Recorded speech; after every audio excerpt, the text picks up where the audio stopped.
സുൽത്താനേറ്റിലെ വിവിധ ഗവർണറേറ്റുകളിൽ കനത്ത മഴയും കെടുതിയും തുടരുന്ന പശ്ചാത്തലത്തിൽ ചൊവ്വാഴ്ച സർക്കാർ സ്ഥാപനങ്ങളിലും സ്വകാര്യ മേഖലയിലും വർക്ക് ഫ്രം ഹോം സംവിധാനം നടപ്പാക്കാമെന്ന് തൊഴിൽ മന്ത്രാലയം നിർദ്ദേശിച്ചു. മഴക്കെടുതിയിൽ പലയിടത്തും അപകടങ്ങൾ റിപ്പോർട്ട് ചെയ്യുന്ന സാഹചര്യത്തിൽ ജനങ്ങളുടെ സുരക്ഷ കണക്കിലെടുത്താണ് നിർദ്ദേശം. തൊഴിലിന്റെ സ്വഭാവം പരിഗണിച്ച് അതത് കമ്പനികൾക്ക് ഈ തീരുമാനമെടുക്കാം. എന്നാൽ ഇതുവരെ കാര്യമായ മഴക്കെടുതി റിപ്പോർട്ട് ചെയ്യാത്ത ദോഫാർ, അൽവുസ്ത എന്നീ ഗവർണറേറ്റുകൾക്ക് ഈ നിർദ്ദേശം ബാധകമല്ലെന്ന് തൊഴിൽ മന്ത്രാലയം വ്യക്തമാക്കി. അതേസമയം ഒമാനിൽ സർക്കാർ, സ്വകാര്യ സ്കൂളുകൾ, സർവകലാശാലകൾ, കോളേജുകൾ എന്നിവ വ്യാഴാഴ്ച വരെ അടച്ചിടാൻ വിദ്യാഭ്യാസ വകുപ്പ് തീരുമാനിച്ചിട്ടുണ്ട്. ചൊവ്വാഴ്ച മുതൽ വ്യാഴാഴ്ച വരെ പഠനം ഓൺലൈനായി നടക്കും. എന്നാൽ ഈ നിർദ്ദേശം ദോഫാർ, അൽവുസ്ത എന്നീ ഗവർണറേറ്റുകൾക്ക് ബാധകമല്ലെന്ന് വിദ്യാഭ്യാസ മന്ത്രാലയം വ്യക്തമാക്കി.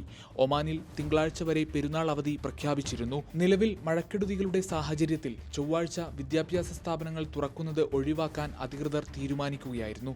ഗൾഫ് മാധ്യമം, മസ്കത്ത്.